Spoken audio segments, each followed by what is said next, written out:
So changing the customer view within inside an enterprise is quite a tough challenge. And I was at a conference recently in the US where I asked the whole audience, there were about 500 people, how many of you, and this was a bunch of senior vice presidents, senior customer care directors from 500 major organizations in the US. And the question that I asked them was quite simple. How many of you have got a chief services officer or a chief customer officer on the ExCo or on the board? I would guess about 50 hands went up. That's a fundamental change compared to 2 years ago, where if I'd asked that question, it might have been 5. I asked that same question at a major UK conference in November last year. Not a single hand went up. So, is change led by US firms? It often is. Is organizational change led? It often is. So I think one of the difficulties is pinning down who owns the customer relationship. We still see in many organizations that the customer can be driven by different channels, by different parts of the organization. It's not uncommon still to find the web owned by IT, customer service owned by service, outbound selling owned by sales, mobile apps can be potentially marketing. All of these things can be drawn together, and with an effective matrix organization, I guess you can bring them together through the customer. But what we're seeing is the really advanced organizations, in particular in the US, are bringing these together in a single operating unit to get a single view of the customer, and often under a chief services or a chief customer officer who will drive that customer experience forward. I think it is a challenge for the future.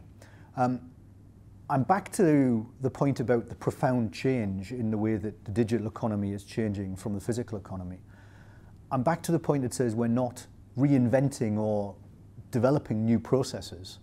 I don't believe we're changing organization to represent the new customer. It seems to me that many organizations and enterprises look the same as they did 20 or 30 years ago. I think that's wrong. That has to change. And again, I think the boards of organizations really need to look at, if they're serious about understanding the customer, really putting the customer much higher up on their board agenda. So how to deliver change in a managed way without eating the whole of the elephant is a really important question. Completely transforming an organization to be customer facing is complex. Let's not pretend it's not. However, the point I made earlier about picking off the big opportunities is important. But I think recognizing there's a problem is the biggest issue first. So if you're not engaging in customer conversation across all channels to discover that your customers want you to have a joined up view of them, that's the first point in actually accepting there is an issue here that needs fixing. I think in terms of then where to start, I'm back to the point that says laying out a roadmap that will take your enterprise to a point in a few years' time where you've integrated all channels and integrated a customer view is probably the right place to be. Look, I think the key thing as well is that there's organizations already making fundamental progress in this area. And again, I'm going to go back to some of the airlines, the hotels, some of the good retailers are already well down this journey. They're already down the world of using analytics to drive customer behavior. They're not into just understanding analytics, they're using analytics and data from their customers to predict buying patterns and be predictive about what to offer them. So we're in a world where, as always, there are people who are aspirational, there are people who are experienced, and there are people who are transformed.